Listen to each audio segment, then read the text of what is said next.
Olá pessoal, esse é o nosso Conexão Geo número 7, hoje é sexta-feira, dia 11 de janeiro de 2019.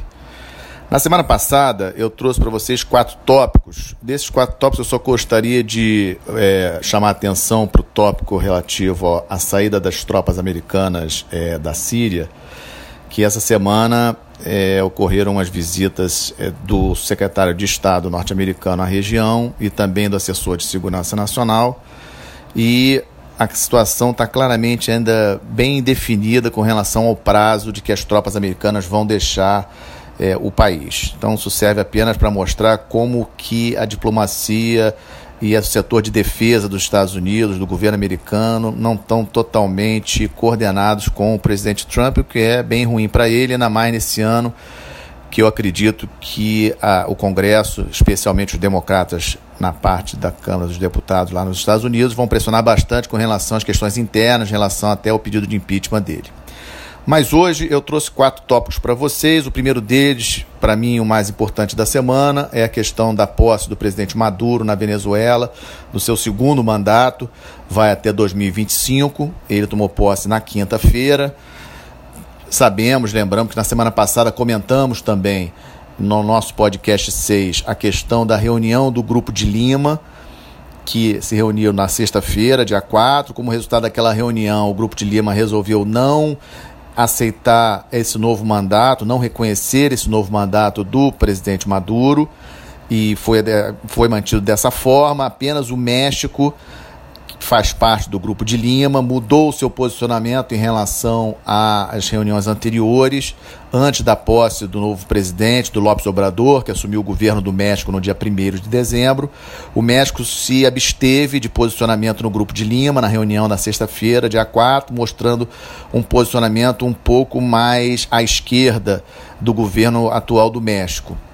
Os outros países, liderados pelo Brasil, Argentina, Peru, Colômbia, bastante firmes na sua posição contrária ao novo governo do Maduro, que, como eu disse, assumiu ontem, na quinta-feira. Ontem também o Peru já formalizou a proibição de entrada de autoridades venezuelanas no seu país, e também o Paraguai, o governo do Paraguai, ontem mesmo já rompeu relações diplomáticas. O Brasil ainda não se posicionou dessa forma, mantemos a nossa embaixada aberta lá em Caracas, eu acho isso positivo, devemos manter um mínimo canal formal com a Venezuela, temos muitos interesses com o país, além da fronteira física, então eu não concordo com o fechamento da nossa embaixada e rompimento formal de relações diplomáticas entre Brasil e Venezuela. Vamos aguardar quais outras medidas concretas o Grupo de Lima vai tomar em relação à Venezuela. Ontem também a Organização dos Estados Americanos, reunida lá em Washington, por 19 votos a favor, aprovou uma menção de reprovação ao governo de Maduro, também não reconhecendo o governo Maduro. Poucos países foram contra, obviamente a Venezuela foi contra, a Bolívia foi contra. Aliás, acho que o posicionamento do governo boliviano bastante perigoso. O Evo Morales foi um dos poucos líderes que foi à posse de Maduro ontem, coerente, obviamente, com o posicionamento anterior do presidente Morales, lá da Bolívia, mas acho que perigoso para ele. Esse ano teremos eleições na Bolívia presidenciais, e como eu já tinha dito em podcasts anteriores, acho que o Morales vai ter alguma dificuldade para ser reeleito presidente na Bolívia, porque está isolado na região, cercado por países fortemente contrários a essa versão bolivariana, esse apoio ao governo da Venezuela. A Bolívia cercada aí de um Peru, que é forte opositor do governo Maduro, Chile também, Paraguai, Argentina, Brasil. Então acho que a Bolívia terá bastante dificuldade esse ano de 2019, e o presidente Evo Morales em relação à sua reeleição. Também com relação ao voto na OEA, Nicarágua também já era esperado que ia ser contrário ao voto na OEA. Suriname, de certa forma, preocupa, porque Suriname está aqui no nosso entorno estratégico, está na América do Sul, é um país muito pobre, pequeno, mas o voto dele tem a ver com o fornecimento, uma certa dependência ainda da Venezuela, mesmo que pequena. E mais as ilhas de São Vicente, Granadina e Dominica foram os países que foram contra esse voto da OEA. Chama atenção para a mudança de posicionamento do México também na OEA, ou seja, a diplomacia mexicana no novo governo do presidente López Obrador, mais à esquerda. contrário a essa, digamos assim, essa reprovação do governo do Maduro. Como já conversamos também em outros podcasts, reforço que a questão da Venezuela vai depender cada vez mais do posicionamento de China e de Rússia, e em segundo plano de Turquia e Irã. O ministro da Defesa do Irã, inclusive, participou da posse ontem de Maduro, mas os outros países, China, Rússia, não enviaram grandes representantes à posse. Mas sabemos dos investimentos dos dois países, China e Rússia, lembrando que também são dois países com direito a veto, membros permanentes do Conselho de Segurança com direito a veto, ou seja, não acredito que os Estados Unidos vão conseguir alguma coisa mais forte na ONU, no Conselho de Segurança contra a Venezuela, justamente pela obstrução de China e de Rússia.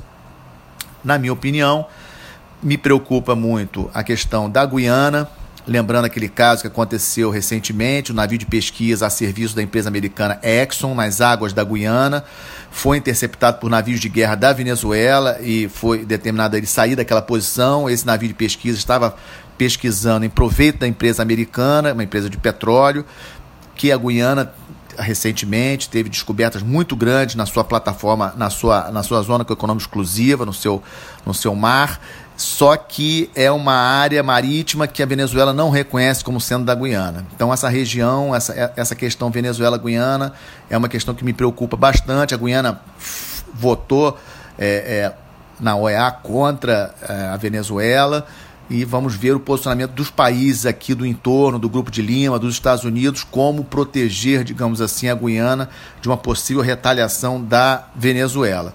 E acredito eu que, dependendo muito dos investimentos e da postura de Rússia e China, o governo do Maduro não se sustenta nos próximos 6 anos, talvez não consiga se sustentar nem até o final desse ano.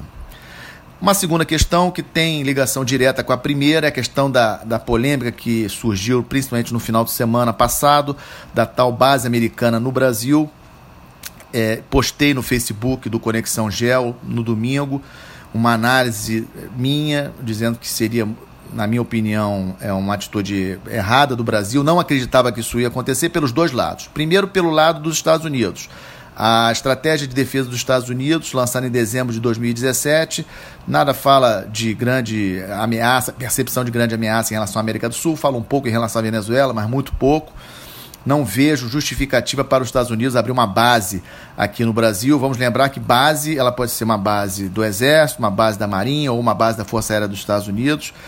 Esse assunto surgiu principalmente pelas notícias que vieram a público na semana passada em relação à possível base russa na Venezuela, que eu também não acredito que vai acabar acontecendo. A Rússia tem uma preocupação com o seu entorno estratégico, principalmente a situação na Ucrânia, a aproximação dos países da OTAN, uma certa pressão também que a Rússia recebe na sua fronteira com a Geórgia fazendo exercícios conjuntos com a OTAN, a Ucrânia também tentando se aproximar da OTAN, são países que fazem fronteira direta com a Rússia. Essa é a grande preocupação da Rússia.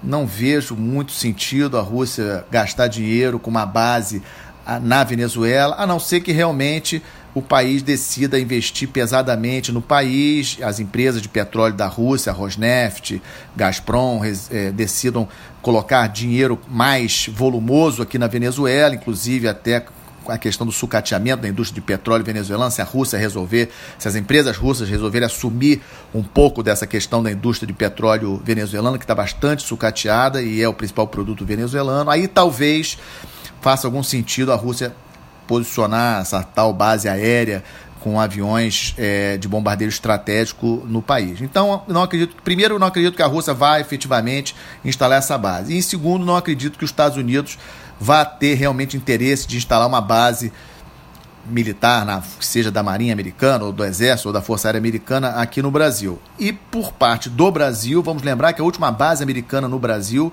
ocorreu na Segunda Guerra Mundial. Não vejo necessidade de termos base. O Brasil, volto a afirmar, já coloquei isso em podcasts anteriores, também no Facebook do Conexão Gel, o Brasil deve manter a sua posição de parceiro global, ou seja, com boas relações com a Rússia, com boas relações com a China.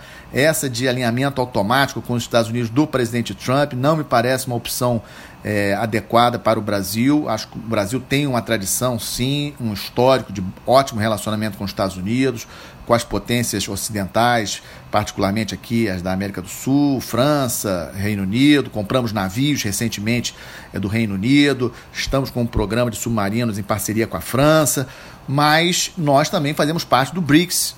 A pergunta que faço é: nós vamos abrir mão dessa parceria que temos? Nosso maior parceiro comercial é a China.